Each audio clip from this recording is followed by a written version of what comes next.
Well, good evening, brothers and sisters, and welcome to the Greater Pure Light Policeman Pastors Forum. We're excited tonight to be able to share with you. This takes the place of our Bible study that we have every Wednesday night at this time. And our purpose tonight is to see what we can do as a church, as a people, to bridge the gap between community and police.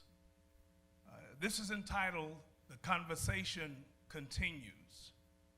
Breonna Taylor, George Floyd, Dante Wright, Michael Brown, Trayvon Martin, Sandra Bland, Elijah McClain. The senseless shootings and rough handling of people of color leaves a bad taste in our mouth.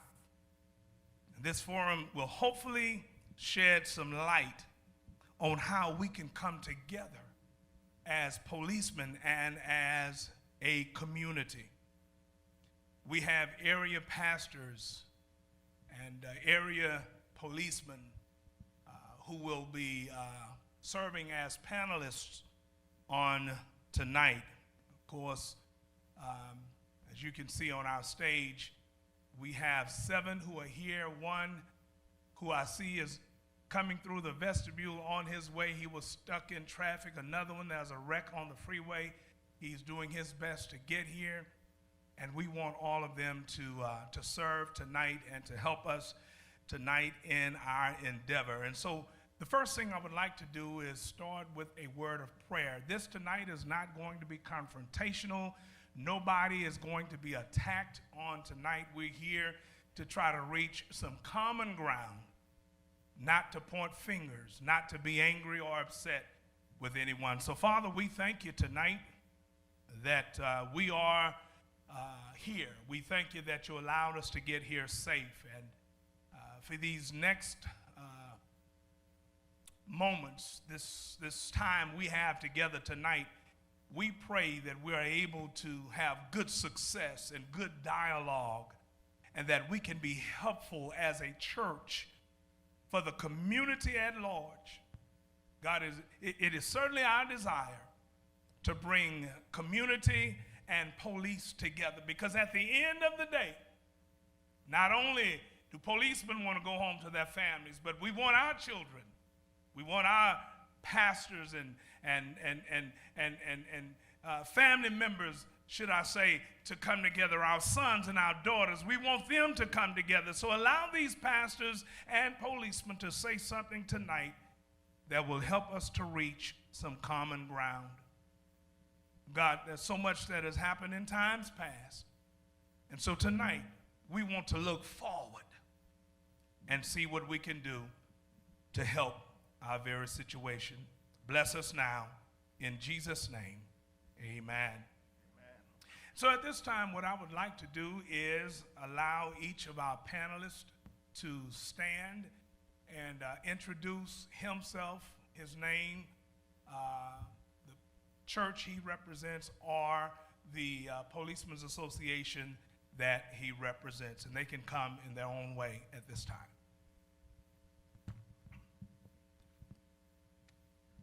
Well, good evening. First, thank you, Pastor, for having us here. This is certainly a very important dialogue that we must continue to have across this nation.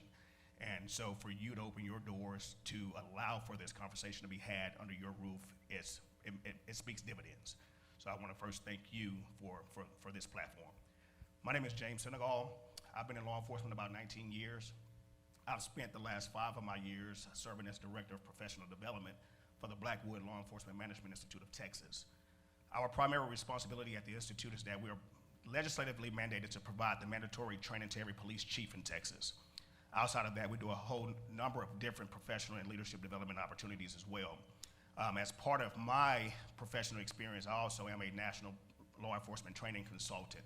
And so I've spent the majority of my years in the training forum. Thank you. My name is Jeffrey McGowan, and I am the first vice president of the Texas Gulf Coast Crime Prevention Association. 28 years in law enforcement. I hold the rank of sergeant right now. And Pastor Broussard, thank you for continuing the conversation. Hi, my name is Craig Cummings. I'm with the Texas Department of Public Safety, spokesperson with the agency, and hold the rank of lieutenant. It's a real honor for me to be here tonight, and I look forward to exploring the issue with everyone. And reverence Almighty God, and to Pastor Broussard, all of you distinguished law enforcement pastors who are here. I am Pastor Reginald Harris from Bread of Life Baptist Church in Humble and also in Houston. I come in a dual role because I'm a retired police officer. I spent over 20 years with Houston Police Department, and I've been pastoring now for 24 years. So thank you, Pastor Broussard, for inviting me. I really do consider it an honor to be in the presence. Good evening, and I echo the sentiments of everybody else. Pastor Broussard, thank you guys for just allowing this opportunity to take place. My name is Earl Lewis. I am the proud pastor of the Great Oak Grove Baptist Church in Northeast Houston, Shady Dale Timber area, and also represent the Levites of Northeast Houston. Good afternoon, everybody. My name is Elbert Reed, and I serve as senior pastor and founder of Encouragement Temple. I've been pastoring for 3 years. Good evening, Pastor Broussard. Thank you for inviting me back. This is a much platform, as James said earlier. My name is Fred Brown. Been in law enforcement for over 30. Retired from the Harris County Sheriff's Office. When I retired there, I was chief deputy there. I'm presently working at Texas Southern University. I've been there for 4 years, and out of those 4 years, probably been the most rewarding time that I've spent in enforcement.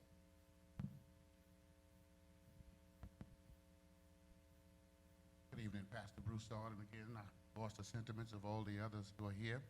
We thank you very much for having this platform and allowing us to have dialogue with these who share the burden of covering us in the way of safety. I'm Pastor Shannon Oliver, pastor of the Calvary Missionary Baptist Church here on the north side of Houston. Good evening. I'm Sheldon Jackson. I pastor Pleasant Grove Church. I'm just grateful to be a part of this program today. And coming over, I was praying that the Lord would do something that, and if it would save just one life, it would be worth it. I'm thrilled that Pastor Broussard would include me. Thank these police officers for coming. Certainly we need police, and we all in this community together. Thank you. All right. Well, thanks to each of you for being a part. I'm going to kind of get out of you all's way and stand to the side. We have about 21 questions. There is no one in our audience, and so we won't be taking questions from the audience as we did the last time we had this particular dialogue. However, there are some questions for police. There are some questions for pastors, and they have 3 minutes to share with us, and there may be a response from another pastor or policeman or a question as it relates to the subject matter that we have at hand at that particular time. The first question is for a policeman. How can police improve relations with diverse communities? Whoever would like to. Yeah, I'll start off with one of the things that we tell our officers. One of the things we tell our officers when we bring them in, and we tell the officers that are there, and one of the things that I value the most is communication. It starts with communication and respect. Okay, in talking and communicating with our officers, is respect unconditionally, and that's the mantra we use: respect unconditionally and communication. And we emphasize that over and over to the point where I know officers are tired of hearing it, but that is so important to the growth and the relationships between the community and the police. All right. No, I was just going to build on that piece. I think it's extremely important for communication on both sides. I started with the Houston Police Department, and so we both chewed kind of some of that same ground together. It's very important for us to get to know.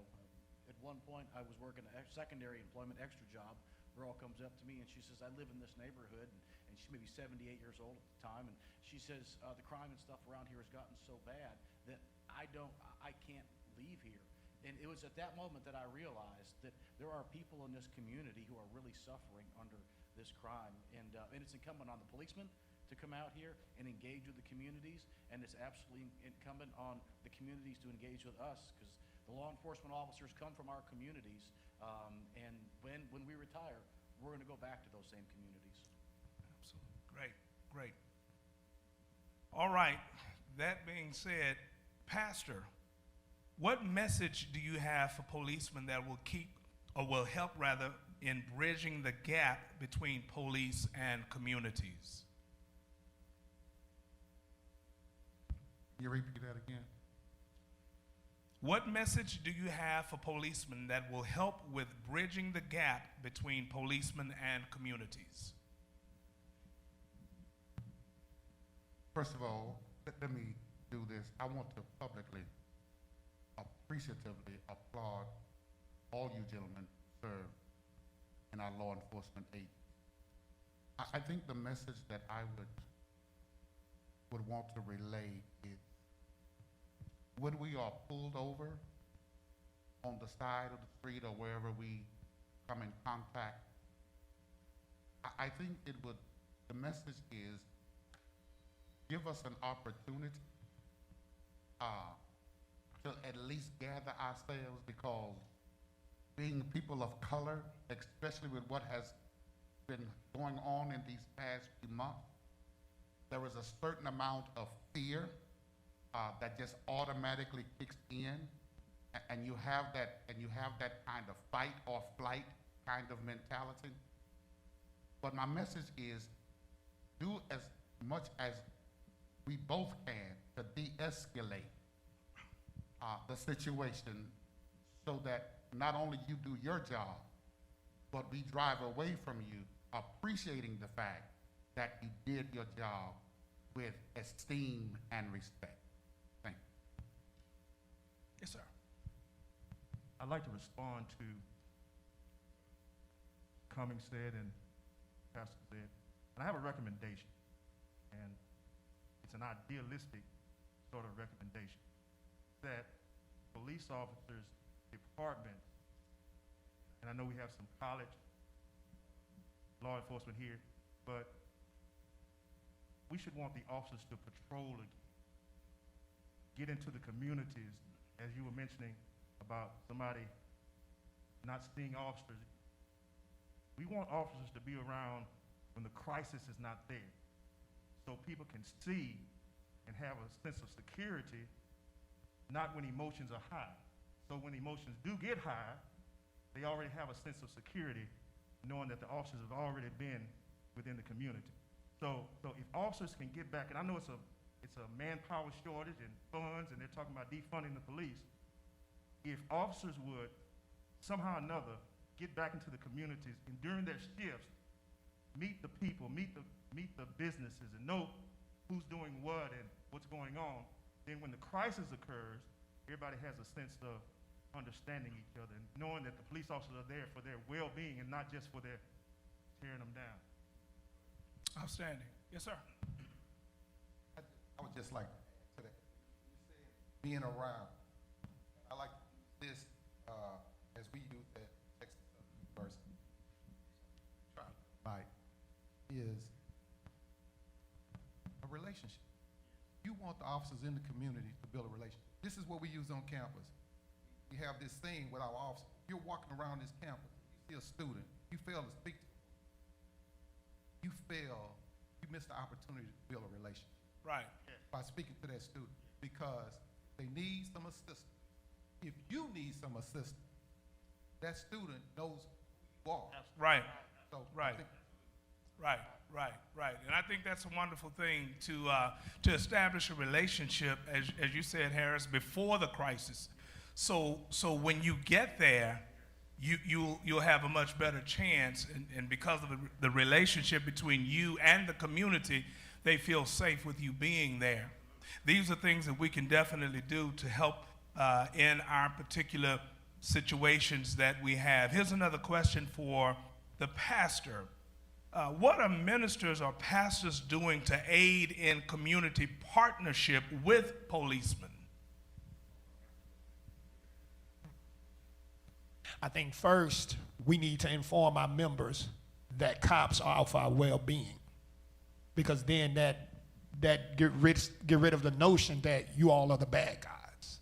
Because in the community, the first thing that we grow up teaching our kids is when a cop come around, do X, Y, Z, because we don't know if you'll make it home. But if we teach that cops are just like us. They have families as well. They're human beings as well. And not all cops are bad. Then you bridge that gap. But that's what we have to do. We have to find a way to bridge the gap so the members, the younger generation, can say, okay, you know what, not all cops are bad. All right. And if we teach that lesson, then it's easier for them to be more receptive of police officers. All right. Okay. Yes, sir. I'd just like to add to that, because that's a valid and well-respected point there. And I believe I'll speak for each one of these gentlemen that wear a badge and bear a gun.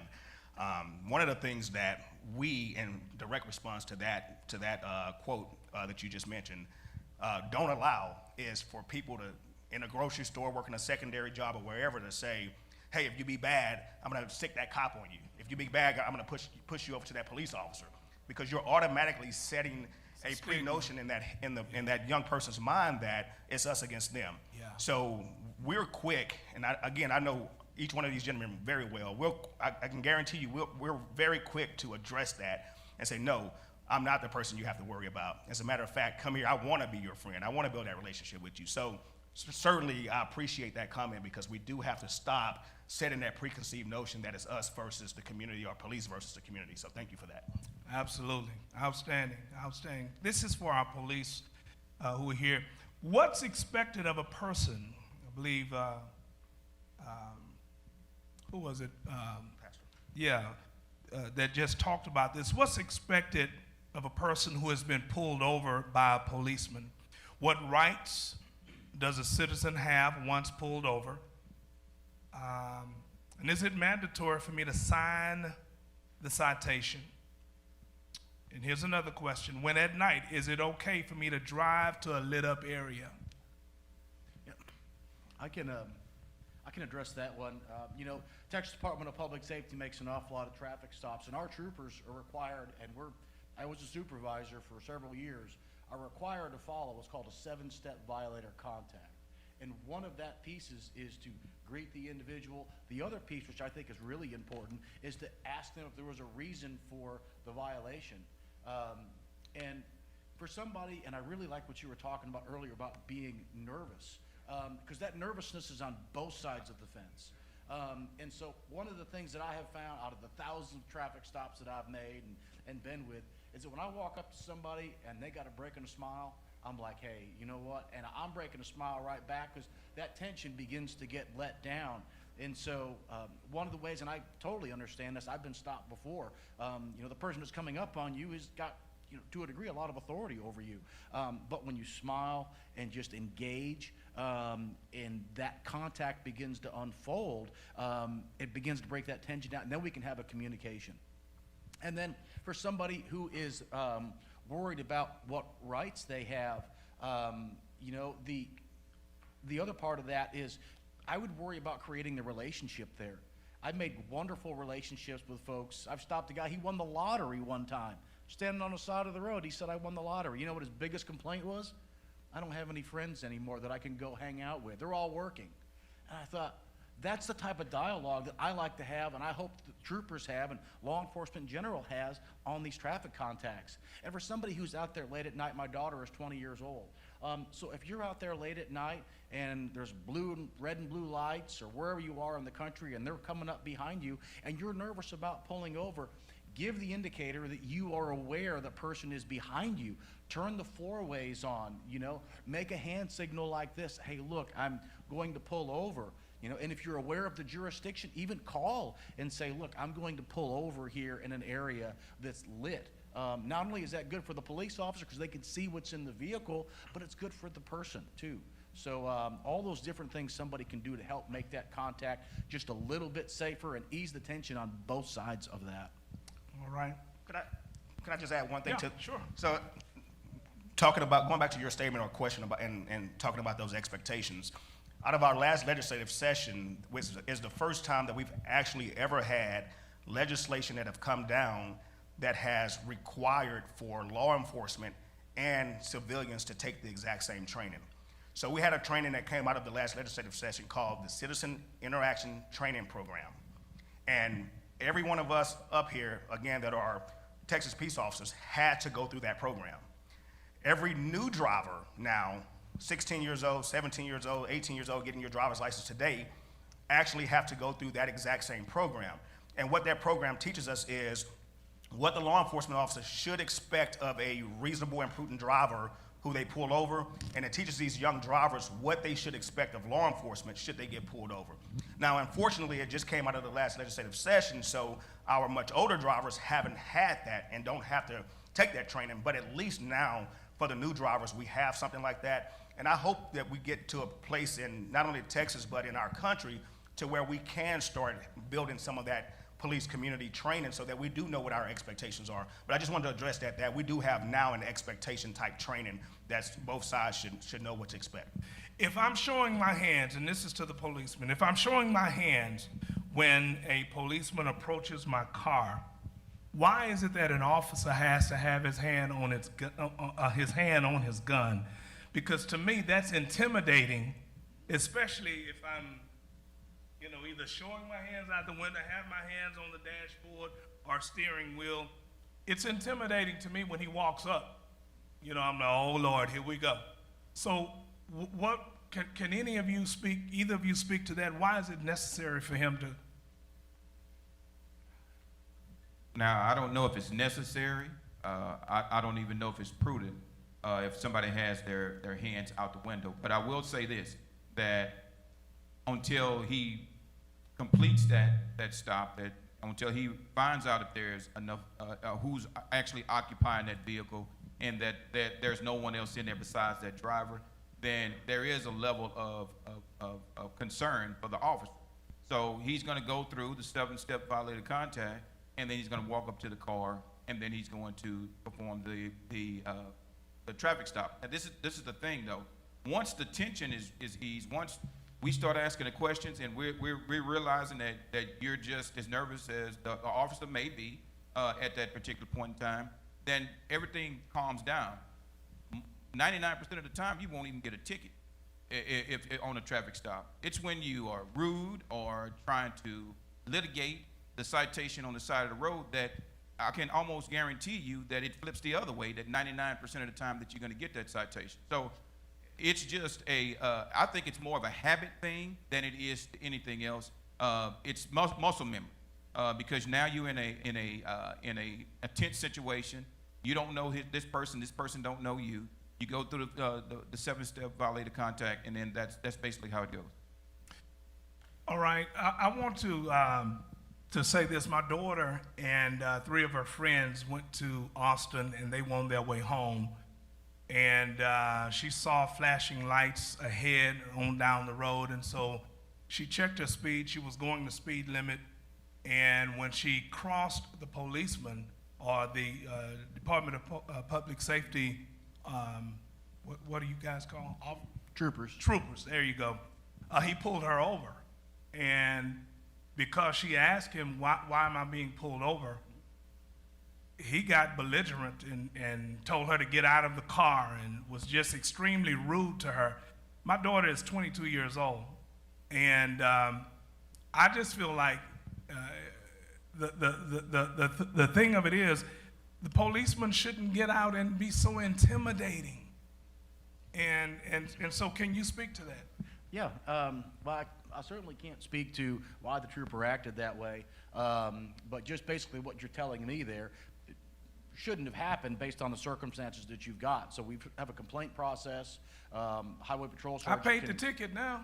Well, you could still file the complaint and have that looked into there, because that might be a bigger issue that we need to dive into. So by you filing the complaint, we can at least review that, have a conversation with that person and say, look, why are we doing this? Because the statement of someone, for us as a trooper, we tell our folks, you make the decision if you're going to issue a citation or a warning before you get out of the car, based on the violation itself. So someone talking like that, that's not reflective of who we are as an agency. So certainly that needs to be addressed. But the other side of that too is that there's a lot of circumstances that are going on there, and that's one of the things that we need to look at. Is what were the totality of circumstances? And when it comes to that, I've often stopped people. The first thing they see is that I wasn't speeding, so I don't know why you stopped me. Well, then we get a lot of felony arrests from this, from like a license plate light. that's out or a tail light that's out. So it may not be anything that the person realized even was wrong with the vehicle when we come up. So that's, you know, the other side of that as well. So should he not say when he walks up, you know, the reason I stopped you was because? That's right. So that, you know, the person doesn't have to go into this, that, and the other, because she asked, well, why am I being stopped? Because she had a car on she was on cruise control. And so I know, well, I wasn't there. This is her word against his word. At any rate, for her asking, why am I being stopped? He pulls her out of the car. Get out of the car and come over here. And she goes to stand on the side, and because of the traffic coming by, you know, because of the speed of the other car, sometimes it would, you know, she'd lose her balance or whatever. And every time she'd make a sudden move, he'd go, you know, he'd do this. Hey, this girl is 22 years old. And my thing is, I want to make sure it's not because she was driving while she was black. Because you have 4 kids who are black in this car, and you have this white officer who, for no reason apparently, pulls her over and gives her a citation. Don't allow her to explain. She said, why are you reaching for your gun? I mean, the speed of the traffic caused me to lose my, get over here, and yelling and screaming. And I just think they ought to de-escalate, because sometimes children in particular will retaliate. You yell at me, well, I'm going to yell back at you. You don't have a right to yell at me and treat me like I'm some nobody. And he does that because, to me, he wants to probably take her to jail or do something crazy. And so, Well, but that's a legitimate concern that not only that you share as a dad, that I would share as a dad, but the people that are watching at home share. And that's part of the dialogue. So contact the highway patrol sergeant in that area or the police supervisor in that area and start the conversation with, this is what my daughter told me. I would just want to get an answer. Is it something like I'm driving while black, or was there something else that was there? And allow that investigation to take place so that we can see what happened, and then get back with you so that you understand that. But we do train our troopers in de-escalation. So there's a lot of, from what you're telling me there's a lot of opportunities that we might be able to use to improve our person. is there any chance I could get my money back from? No, you're going to have to contact the judge for all that. I thought I would have to do We that. might be able to talk about the attitude, but we can't talk about the money. All right. So here's another question, and this is for the police. Why are body cameras not used consistently? I could tell you that the biggest issue is lack of funding, not having enough body cameras for everybody in every agency. So every agency does not have body cameras, and then there's policy issues. And I think that we're catching up with those policy issues now when it comes to body cameras, where they're making it to where if you're going to serve a warrant or whatever the case may be, that those body cameras are going to be mandatory. So until the money catches up with the technology and we have enough body cameras for everybody, it's going to always be an issue. Now, the other thing is technology. You ask why aren't they always turned on? It's because it's dependent upon, in some cases, for the individual to turn it on. And if you're getting out in a hot situation, then you may forget to turn it on because that's new technology. Once again, I'm going to go back to muscle memory and the fact that, you know, your first thought is to go save a life, not to push a button to turn on a camera. Good thing is with our technology, with our law enforcement agency that I'm working with, is that when you turn the camera on in the car or turn your lights on in the car, then the body camera turns on along with the camera for the vehicle. So technology is catching up. Money needs to catch up as well, so that we can actually have cameras for everybody. Okay. All right. I like that answer. Let me move to another question, and this is to the pastors. I think it's important that we have dialogue such as this where we bring us together. But I want to ask a pastor, do you think forums like this make a difference, and why or why not?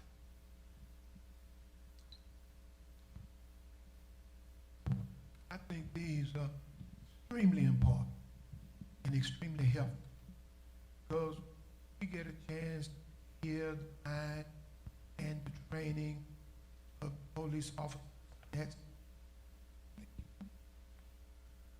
That's helpful to all of us. And then it also allows us to understand further that this is a problem for everybody. It's a problem for police as well as those of us that are driving or encountering police situations. So it's good to know that there's training and technology being invested in order to keep these situations from escalating. And then I'm grateful for my father teaching me that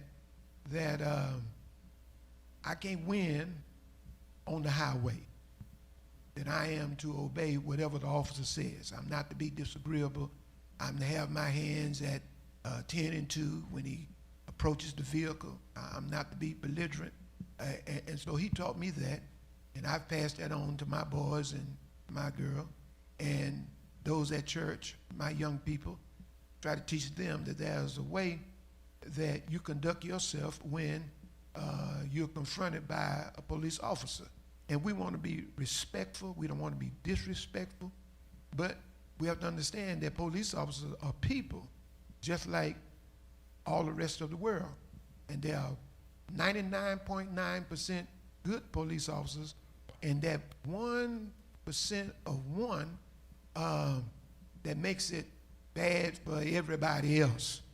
And so we want to understand that the police officers are there to protect us, that they are there to care for us when we need them, but also when they pull us over, we have to have a certain amount of respect. But at the same time, every one of us have had a bad experience out on the highway. I've had a number of bad experiences with police officers, but thank God, the police officer went home and I went home. And that's what it's all about. We all want to just get home. My father taught me many, many years ago, if there's a problem on the highway, if you'll stop, be cooperative, and if there's a problem, we'll deal with it downtown. And not for me to try to deal with it on the highway, right, nor my child to try to deal with it on the highway, or my parishioner try to deal with it on the highway. If there's a problem, then we'll go downtown and we'll see about it down there. All right. All right. Yes, sir. And I also think they're good because it allows us to teach our children different. I have an 18-year-old son, and so he's driving. And it allows me now to refocus on what I tell him to do when he's pulled over. You know, at first it was, okay, before they come to you, turn your camera on with your phone. Record everything because you don't know. But now with forums like this, we realize that everyone is not bad. We realize that everyone wants to get home. And that is changing from being a product of your community to doing what's best. Because we teach our kids, okay, when you get pulled over, we've seen it on social media, these are the 10 steps that you must do to protect yourself. But we will have to realize that, you know what, they need to protect themselves, and this is how you conduct yourself. So I think this is well. Here's a question for the police. Speaking of cameras, what is the rule for bystanders filming the exchange between police and those who are being detained? And I ask that question because had it not been for a girl with a camera in this situation with George Floyd, who's to say anybody would have anything concrete? I believe it was really key in seeing what happened because a bystander had, and I'm asking the question because I've seen where some have been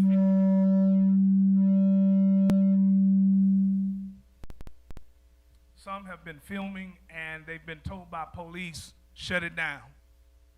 Do this, do that. You can't film. Why can't they film? So the quick answer is, in the state of Texas, you can video. The officer has the right to tell you to move away from the scene. As long as you're not interfering with the scene, you can video all you want in the state of Texas. Period, point blank. There's really no other discussion, but you can. So would it not be easier for him to say, you're too close, back away, instead of shut it down? You can't film. That should be exactly what he says, is back out. You know, you're interfering with the scene, back away, not shut it down or anything like that. Okay. All right. All right. Why is it that a policeman is trained to shoot to kill?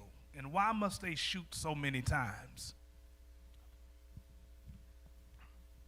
So I don't know where that particular phrase or statement was developed or born at, but police officers are not trained to shoot to kill. Police officers are trained to shoot to neutralize a threat. Regardless of what the end result is of neutralizing that threat is the outcome that the police officer wants. So it's not necessarily shoot to kill. Now, what we do get confused with sometimes is that people will ask the question, well, why aren't police officers trained to shoot someone in the arm or shoot a knife out of someone's hand or shoot someone in the leg? We're trained to shoot at the biggest target, which is the torso area. Unfortunately, for human life, the torso area is the most vital area. Yeah. And so it's not necessarily about shooting to kill, it's about shooting to neutralize that threat. And also in understanding that a police officer has a responsibility to bear every single bullet that comes out of his gun or her gun. So, for example, if I'm trying to shoot that knife out of your hand right there, but you've got bystanders behind you, and I missed that knife and hit a bystander based on your actions, then we have a bigger issue than what you were actually creating or causing, right? And so that's kind of why we are trained to do what we do and how we do it. It's not necessarily about being trained to shoot to kill. In fact, I would tend to believe that it's contrary to that, because what we're actually trained to do is immediately upon neutralizing that threat, we're trained to render aid to that person and try and save that person's life. So if it was a trained to shoot to kill scenario, we wouldn't have the responsibility to actually try and render aid. So the second part of the question, why shoot so many times? If you're trained to shoot to neutralize a person, does it take 4 bullets in my torso area or whatever to neutralize me? Well, then again, the other unfortunate thing, which we all use for entertainment, is TV.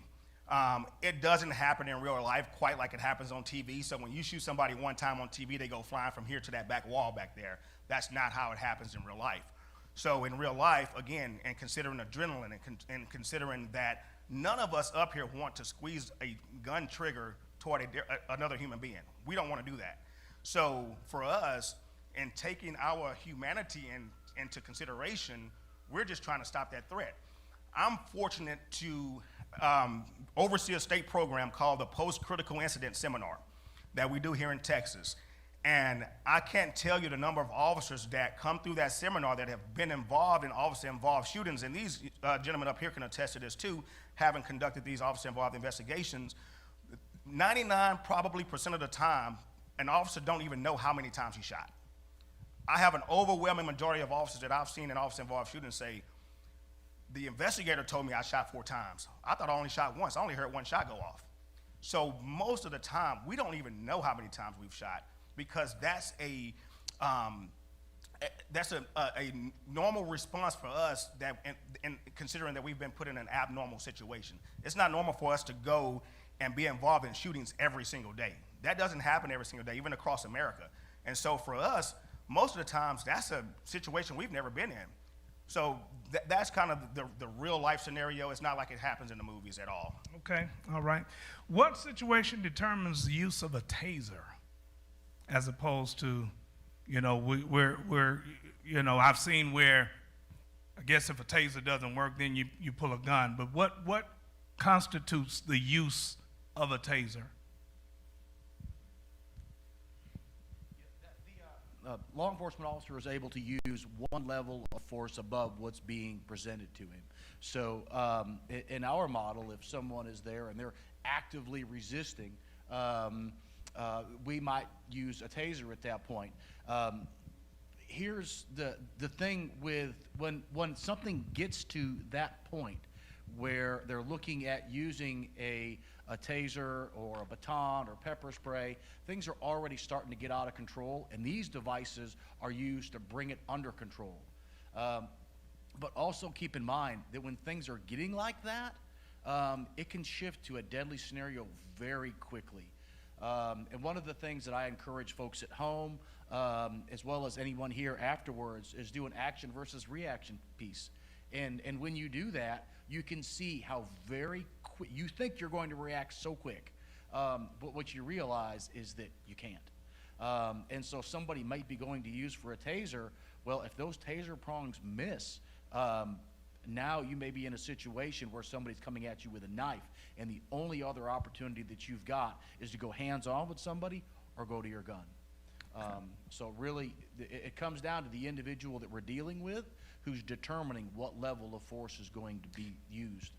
Here's a very, very touchy question. In our communities, and this happens mostly in the black and brown community, I feel, it appears that policemen are quick to pull their guns on blacks, but have patience when it comes to pulling over whites. Why is that?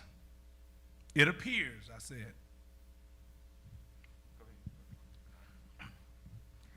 Well, the other hard part about the scenario is that it's hard to speak for someone else. We have roughly 800,000 police officers across the country, and unless we have some data that shows that the same exact police officer or set of police officers treat one community different than the other, it's really hard to answer that question. Well, I mean, Breonna Taylor. Sure. I mean, look, you know, to me, it's not that hard to see.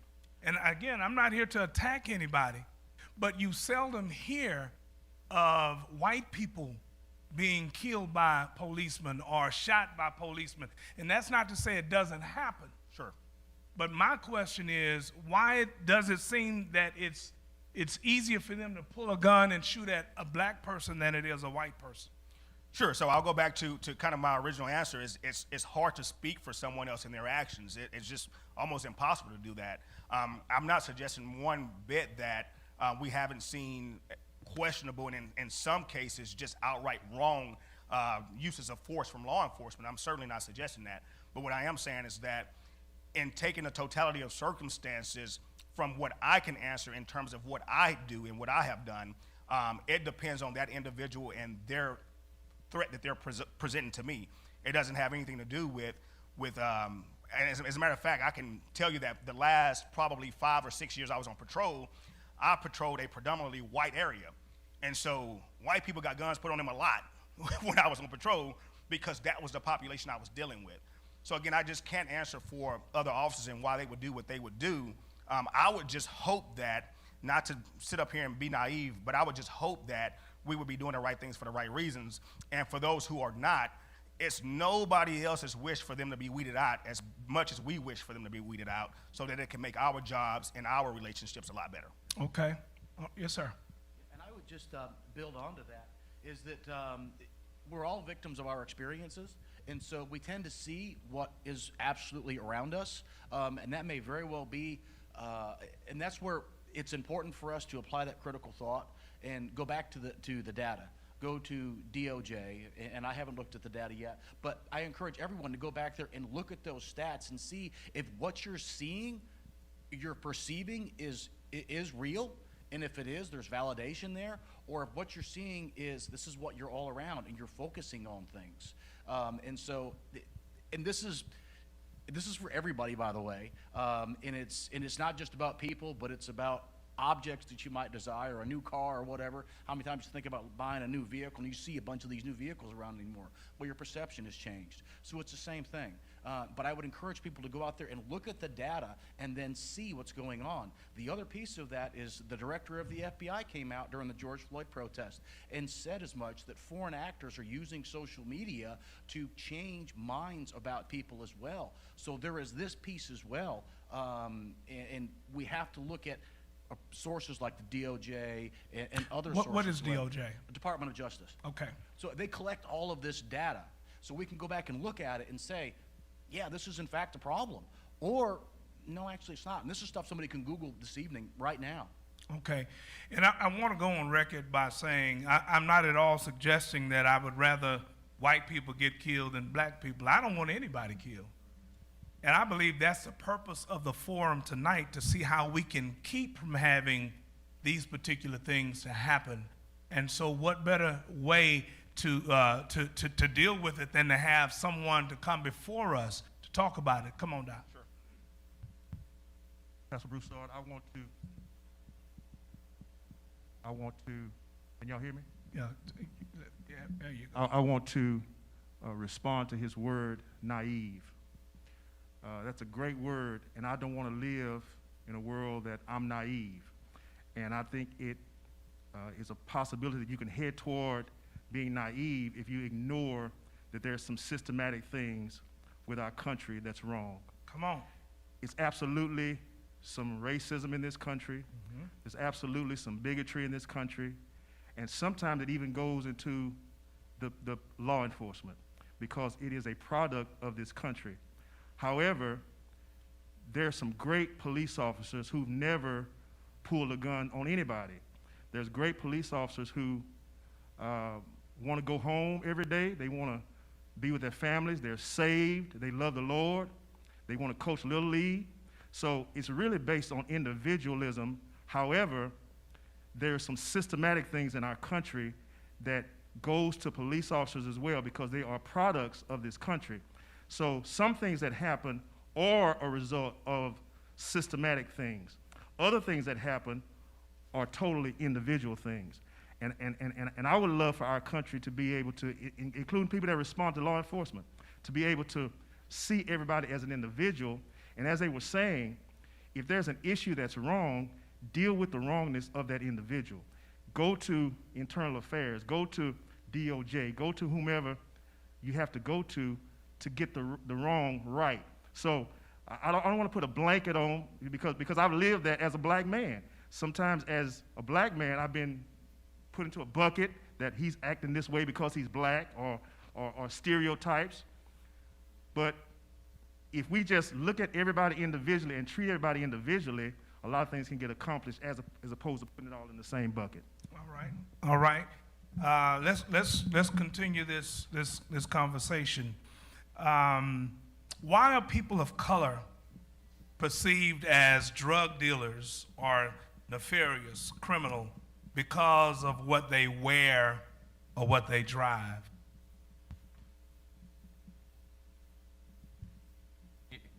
I can't answer that question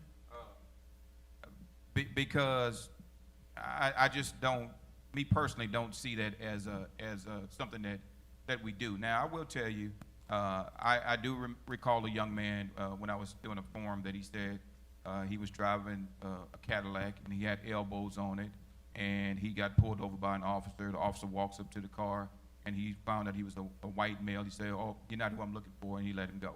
So I'm pretty sure those things happen from time to time. And it's not that they're looking for a particular race or something. They're looking for a particular type of vehicle or things that we've been trained as far as drugs are concerned and those types of things. Look, I am the father of 3 17-year-old boys who just recently got their driver's license. And as a police officer for over 28 years, going on 29, I am totally terrified of them driving, just going to school in the morning. It's a prayer that I have to say every day. So I say that to say this. I would hope that my brethren, the peace officers that I know, that we're not out there pulling somebody over because of the car that they're driving or the clothes that they're wearing, but because of the behavior that they are presenting at that particular point in time. Okay. Yes, sir. There is something called profile. Yeah. It's real. That's a reality that we live with, is that there is something called profiling. And I've been profiled. I'm not talking about what I've heard about. I've experienced being profiled because of what I was driving in the neighborhood that I was driving in. My church is in the 5th Ward area, and I can remember back in '78, I got a brand new Lincoln Versailles, and I was coming up Jensen toward the church, and I got pulled over. First question was, whose car is this? And I explained, this is my car. And I'm headed right there to my church. I'm 2 blocks away from the church. You can see my church from I-10 and 59. And I'm on Jensen. I made a mistake, though. And the mistake that I made is that when the police car came up behind me, I knew they were going to stop me. And I had my ID in my armrest. And I went to get my ID out of the armrest, and looking in my rearview mirror, I could read the officer's lips. He said, he just put something up. And so they got me out of the car, had me behind the car. They went all through my car, didn't find anything, but I had made the mistake of getting my driver's license out of the armrest. But he wanted to know whose car it was, where I was going, and I had my thumb in my pocket. He told me, get your hand out of your pocket. They was extremely rough with me, extremely aggressive, and I was much younger then. That's 1978, so that's but 30 years ago almost, so they were extremely aggressive with me. But not just in that day, but in this day, my grandson, my daughter and her husband, they lived out in Tomball, and the same police stopped my grandson every day and gave him so many tickets until they were going to take his license. We had to get attorneys and everything to fight that because they gave him the ticket, the same ticket, every day. He was driving the same car on the way to school. And so they had to take him out of the car and not let him drive because every day he got stopped by the same police officer, every day. And he's driving the same car. So profiling is real. I'm not saying that all police officers do it, but it is a real Certainly problem it is. that we all live. Let me tell you something. I live out in Spring, and I drive a Cadillac, what is that thing, SUV. Because you got that big money. I No, understand. I ain't got no money. I don't have no money. I have got a lot of bills. I don't have no money. But I'm nervous about getting stopped every day. Every day I'm nervous about being stopped. I've got ID, I pastor one of God's greatest churches, and I'm a law-abiding citizen. I've been to college. I'm married. But I could be killed any day traveling from Fifth Ward to Spring simply because of what I drive. I drive an Escalade. Racial profiling. I'm racially profiled all the time. And I've been pulled over. I was pulled over by two state troopers. I left Bible study on my way home. It was like about 10:30 at night, and I had limo tent on my Mercedes windows, and I was pulled over. And when I asked why I was pulled over, he said, because I didn't have my seatbelt on. I said, well, I did have my seatbelt on. I said, well, and how could you tell at 10:30 at night and I got limo tent? How could you tell? He said, that's why they pay me the big bucks. Wow. Well, he lied. Yeah, he did. Can I just say this, Pastor? Perception is reality, and we know that. We know that perception is reality. So if your life experiences are that police officers are racial profiling, and that's all you're hearing every day, day in and day out on social media or wherever you're getting your information from, then that is your reality. We as police officers, and I'm telling you today, and I do this training all over the state of Texas, is that we need to do two things. Number one is understand the harm that we're causing, and number two, that we need to stop doing the harm. So we have a lot of work to do, and I'll say this, until the training catches up with what it is that society wants, it's going to take a minute for us to get to where you are. So I don't doubt that your feelings are real and true, and that there are some officers out there that, yes, they're probably profiling. But I would hope, because of the training that I have and the training that I do, is that they're not racially profiling, that they are criminally profiling, because that you have broken a law, not because of the color of your skin. That's my hope. That's my hope. But your perception, once again, is reality. All right. Absolutely, absolutely. Let me ask this question: with racism, especially systemic racism, being so prevalent, why isn't it detected and dealt with in police training classes? I mean, you can talk to somebody and tell when. No, we addressed this. We actually trained all of our troopers in what's called fair and impartial policing. And one of those things that we dove into was just that. It was based on a book by Malcolm Gladwell called Blink. And in it, he talks about, it's not just about racism, he talks about these snap judgments. And in one quick story that he makes that I found was really intriguing as I was reading this book, this guy is museum curator, and he spent $1 million on this museum piece. It's a Greco-Roman statue.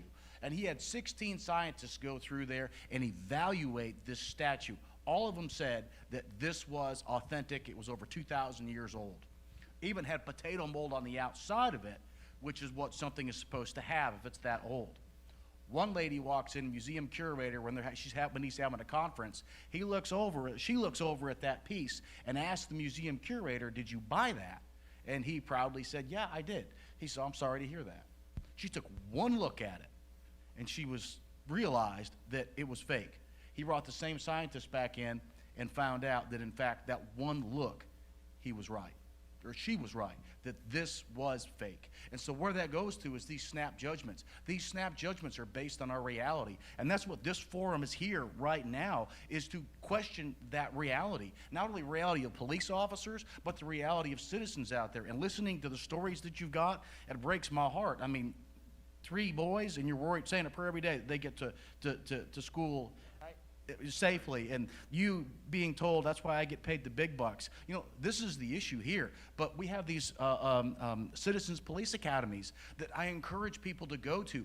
Dive into the law enforcement culture. Go out there and see what's going on here. And from that platform, you can begin to make a change there in your own communities by inviting those officers out and seeing how they're looking at things, and then also looking at things through a different set of lenses, or seeing why someone is acting like that. All right. But I think they go back to your initial question. Are forums like this good? Because perception is reality, not just on your end, but on our end as well. Because like we perceive as well that when we get pulled over, it's not going to go well. You know, like you, I have an 18-year-old son, and so perception from where I'm from is you be careful. But with these forums, we can destroy the myth of the perception being the reality and taking things for face value. And I think that's what we need to do in this day and age, is remove that perception stage. Because we're in a day and age now where I grew up where tattoos were only for gang members. Now it's a form of expression. And so we have to destroy that notion of perception and reality and look at what we're faced with at the moment. Yeah. Yes, sir. Now, the original question, if I'm not mistaken, was why can't we see or recognize when officers are a certain way? Why can't we identify and weed them out? Yeah, in the class. I mean, you can tell when he's racist, whether he's black or whether he's white. I just feel like it needs to be dealt with in the training. Well, let me just touch on this. Sometimes you can tell that it is. And I harken back to in the hiring process, when we're hiring people, we discovered that we have to do more in the hiring process. Now, I'm hiring and I'm interviewing this young man who's expiring, he wants to be a police officer, okay? And I'm interviews very well. I cannot detect anything in this young man. But there's social media. So now we're going to social media to check to see if everything is squared away in his social media. What we discover is a lot of photographs of black men being hung. Wow. But in the interview, everything is good. Because I'm going to interview, I'm going to tell you what I think you want to hear. And I'm going to act like I think you want me to act. But in reality, you go into his social media, I don't know if that's how he felt, but it was a concern to me. Why do you still have those photos in there? So you can't always tell. And to piggyback on that, I supervise background investigations, 13 deputies that work for me. And I will tell you that it's amazing what they tell you, but what you find out when you dig a little deeper, when you do a home visit, when you go and talk to the school teachers, when you go and talk to their references and those types of things, go to their old jobs. That's what we have to do. We have to do a better job of digging into their past and not believing that cake that they're bringing to us, because that's what they're doing. They're baking us a cake, and they're making it all fancy, and the cake is no good when you bite into it. So we have to dig into the cake and make sure that what it is that we're getting is what we desire. All right, all right. I said I wouldn't ask any particular person, but I do want to ask Pastor Lewis. First of all policemen are not bad. And so let's just get that out there. What can you suggest to those who are good, yet they're labeled as bad because of the actions of some?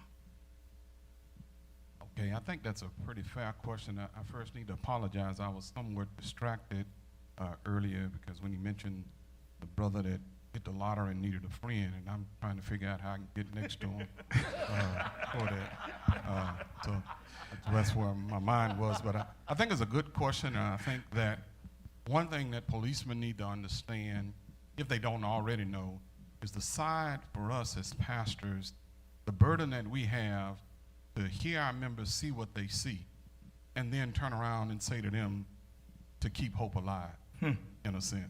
And so, you know, I try to share with our congregation that deal with the realities of racism. Let's not act like it don't exist.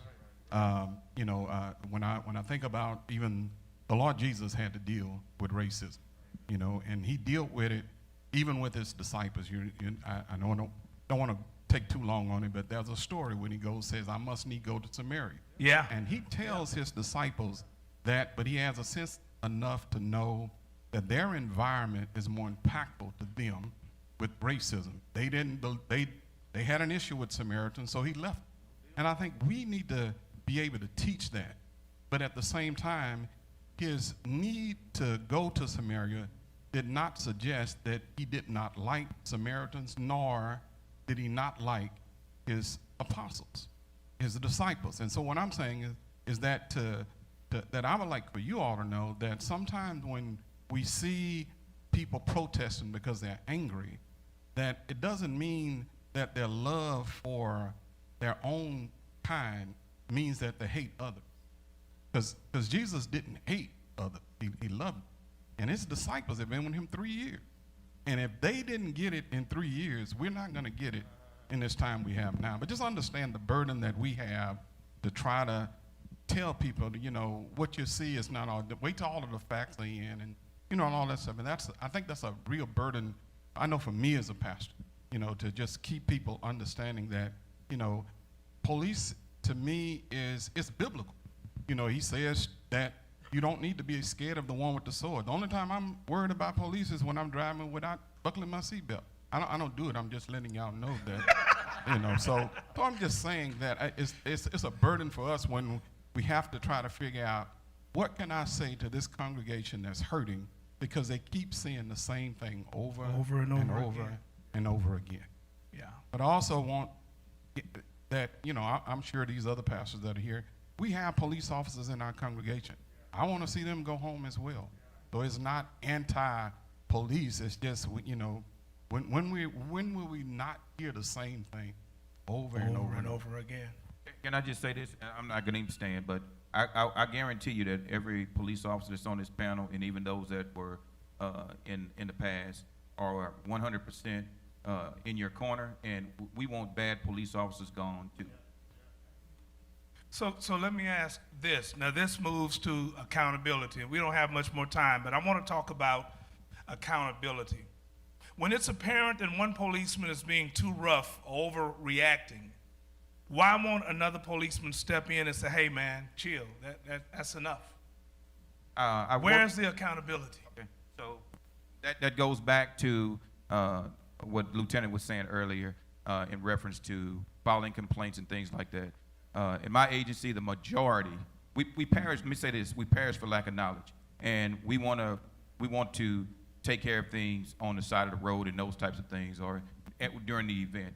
I tell my sons and I tell any young person that I talk to, live to fight another day.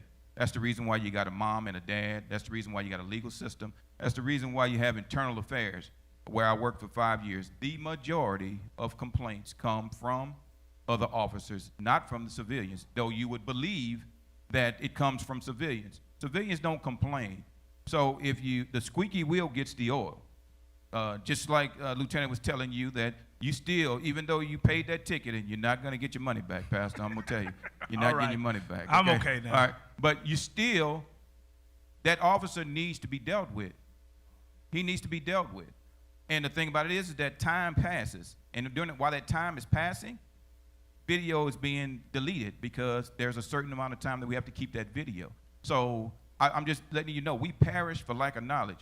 We want to get on social media and say what the police officers did to us, but we're not doing what we're supposed to do, and that is going down to internal affairs, go and talk to that supervisor or whatever the case may be to get that officer off the street. But we as police officers, to get back to your question, we tell it. That's the best way I can say it. When I was a kid, we tell it. Okay. Well spoken. However, I'm on the ground. He has his knee on my neck. I'm telling him, I can't breathe. I can't breathe. I'm sure other officers around saw what was going on and heard what was going on. My thing is, where is the accountability? Because I believe at some point, someone in that area, certainly the civilians tried to say something or do something, but you know, if they would have approached, they would have been gunned down. Why couldn't another officer push him back and say, hey man, you're killing the man. Enough is enough. Well, Pastor, it's unfortunate that none of those who were sworn to do just that did that day. But to answer directly your question about accountability, unfortunately, a life was taken, but the accountability piece is that we've already got one conviction and we got several others pending. So that's the best way I can answer that, is that in at least that situation, we see the justice system working. To go back to the Tomball issue and the issues that have been raised up here in terms of complaint process, I tell my kids the same thing. I got a teenager that's graduating high school. I tell her the exact same thing. We're not going to adjudicate anything on side of the roads. There's a process. If that process doesn't work, there's not a modern day district attorney's office that does not have a public integrity division. So if you go to Tomball Police Department and you feel like that you have valid complaints that you feel like the agency is not addressing, Tomball happens to be in Harris County, you can go to the Harris County District Attorney's Office, speak to somebody in public integrity, and you can push those complaints up the chain. So that's what I would encourage everybody to do, is go through that complaint process, let that system work. Does the system work every single time? I'm not gonna, again, be naive to say that it does, but I will say we don't know unless we entrust in the system. So we can't sit back and say, well, I'm not gonna go up there because they ain't gonna do nothing about it anyway. Make the system work, and if it doesn't work, I guarantee you it doesn't stop there. Again, there is nobody that likes or that dislikes a bad cop more than a good cop. All right. Yeah, no, and I would definitely build on that. If you see something like that and there is somebody out there and they're yelling, I can't breathe, that's an emergency. Call 911. If you're in a situation like that, or anybody is in a situation like that, and they see what obviously looks to be an abuse of power, get the department aware of what's going on by calling 911 and letting them know a supervisor needs to get out here. I think there was someone that may be killed by the police officer. He might be out of control. Use those words and get dispatch or communications aware of what's going on and get somebody rolling that way. To put on social media or to talk about this in social media, that doesn't do anybody good when they're struggling to breathe and seconds matter. Call 911. Can I say one other thing? Sure. It just reminds me, because we're talking about that accountability piece and that specific incident with George Floyd. I was actually teaching a class of about 30 officers the day that the verdict came out. One of the things that, again, these gentlemen will tell you is that there's two most important times of the day for officers that are in training. What time's lunch and what time's it over with? And I offered the class the opportunity to stay late in class should we pause the class to watch the verdict. Every single person in my 30-person class said, hey, I'm willing to stay over because this is historic, this is important for police and for our community. And I've never ever, obviously I've never had the opportunity to have a conviction come down while I'm in class teaching, but when I tell you 30 hands started clapping on guilty verdicts, wow. That's how much good cops want those who tarnish our badge to be held accountable. So again, back to that accountability piece, we want to see that accountability. And let me just say this, as far as going live on social media, it does not alert the police. It does not. We don't monitor your Facebook page. We don't monitor your Instagram, your TikTok, or any of those other platforms. So if you need our help, you're going to have to call 911. Not Facebook, not Instagram, not Twitter. All right. All right. Pastor Oliver, what role does the church play in helping our community stay safe? What we do where I serve is I let the community see me interact with police officers. Now, y'all made mention of a word called naive. I'm not naive where my church is located. As much as I'm trying to stay pastoral, I think I'm gonna have to push that to the side for a moment and just let you fellas know I'm sure enough in the hood. I'm in the hood. I'm over by Burbank Middle School where there is 4 active gangs in our community, even as we speak. What I do as a pastor is I let not only my members, but I let the community at large see me interact. And then also to this, Pastor Broussard, I don't hold up nobody who's wrong. If you wrong, don't run the Calvary. Because 9 times out of 10, I'm gonna be the one to make the phone call. Especially if I know your habitual way. And especially if I have talked to you one-on-one as pastor and person, that Doc, you need to shut that down. Let me just share one thing with you, and I know, let me just do this. When we moved over into the community where we are now, we've been there 5 years. One of the first things I did was walk the area because I wanted to know exactly what kind of people I'm going to be serving. And here's what I did on purpose. I went and searched out to find who the drug dealers were. And here's what I did, officers, lieutenant, y'all. I found it. I found him, I befriended him, and then I discipled him. And now, not only is he drug-free, but he's not dealing. And let me go on, just throw this in parenthetically. He's my night watchman. I made him my night watchman because everybody in the community knows him. And not only do they know him, but because of his rapport with them, they listen to him. Now, prior to our getting to know him, our church was broken into, windows busted out, folk coming in stealing. You know how, Sure, folk. sure. But when they found out that Pastor Oliver know this brother here, all I need to do is make one phone. I ain't got to call y'all now. Amen. I call him and say, look, man, they messing with my church. Who is it, Reb? I don't know who it is, but I know you know. Give me 3 days, Reb. I'll bring him to you. And so I don't really have to call y'all unless there is some shooting going on. But just so happened, praise the Lord, because of how I interact with the community and because I let the community see me interact with the police in a way that's not frightening, in a way that's not detrimental, but it's engaging. So when police come to our property and we see people across the street looking, oh, something going on, ain't nothing going on, come over here and meet the brother. Come over here and meet the man. He's just passing through. He's our watchman. And so I keep doing that all the time. Now, do everybody engage me? No. Do everybody come and shake my hand and say, Reb, you're doing a good job? No. But those that's there for right, for which I'm there for, they engage me and say, Pastor, you're doing a good job. Outstanding.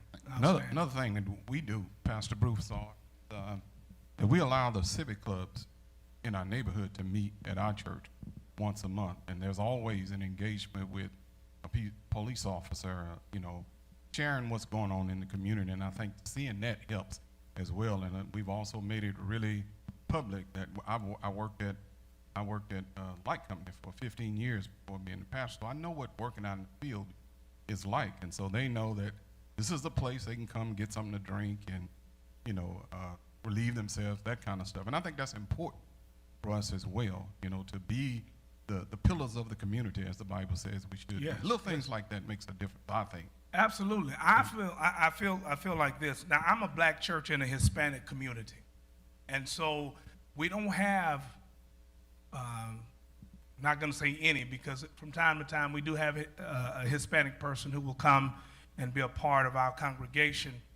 But what we do as a community is we do food banks. We give out water. We give out barbecue sandwiches, and we offer COVID-19 screenings, even vaccinations. And the majority of the people that come to get those things are Hispanic people. We don't worry about color, we worry about kingdom. That's our concern. And I'll never forget this one day. I got a few more minutes, so let me share this with you. I'll never forget this one day when we had a food bank, and there was a lady, a Hispanic lady, who had been to our food banks before. I was told she's been through the line before. Well, we have all these people to service. And so I went over to her and I said, ma'am, you've been served before. You're not going to be able to get, any more food. We have all of these people. She commenced to cussing me and so on and so forth. And she said she was going to go around and cuss me out, and I got in her way. And when I got in her way, I put my hands up, and she ran into my hands. I promise I'm not lying. She ran into my hands trying to get through me, and she began to say, I put my hands on her. She called the police. I was so embarrassed because 5 or 6 police cars show up at this church in the back parking lot with a service that I felt like was good on our behalf. I was embarrassed, but the thing that helped me is those Hispanic people who will never come and be a part of this church stood up and said, no, she's lying. He did nothing wrong. She's come through the line twice, and she's coming back a third time. And as a result, the young lady was told, you can't come back ever again. Not by me, but by the policeman who showed up, because this church thrives on being a part of the community. And that's what we have to do as pastors. We have to help one another. And my philosophy is this: no, they may not ever come and join our church, but again, we're kingdom-minded. So my mindset is, maybe they won't come here, but if they'll go to the iglesia down the street, we've done our part. It is our job to bring community together. And that's why we're doing what we've done tonight, because we want to make sure that everybody is served and that nobody is left behind. Everybody is important. Don't care who they are. Shannon, to be able to reach out to a drug dealer and save him, that's epic. And so that says to somebody else, it can be done. Absolutely. We can come together. We can work these things out. But we have to do it together. Amen. Again, the purpose tonight was not to vilify any single person. I told you this would not be confrontational, but our purpose was to be a blessing to people who are in the balance. What's going to happen next? As I said, all policemen are not bad. There are many great policemen, and I appreciate that. But at the same time, all of our community is not good. We have to play our part in the community.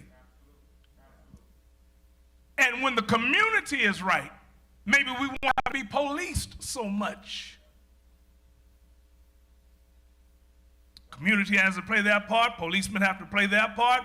Every now and then, you know, I love it when I see those little clips on the news where a policeman is just in the hood and he gets out and he's shooting basketball with the 17 and 18-year-old kids.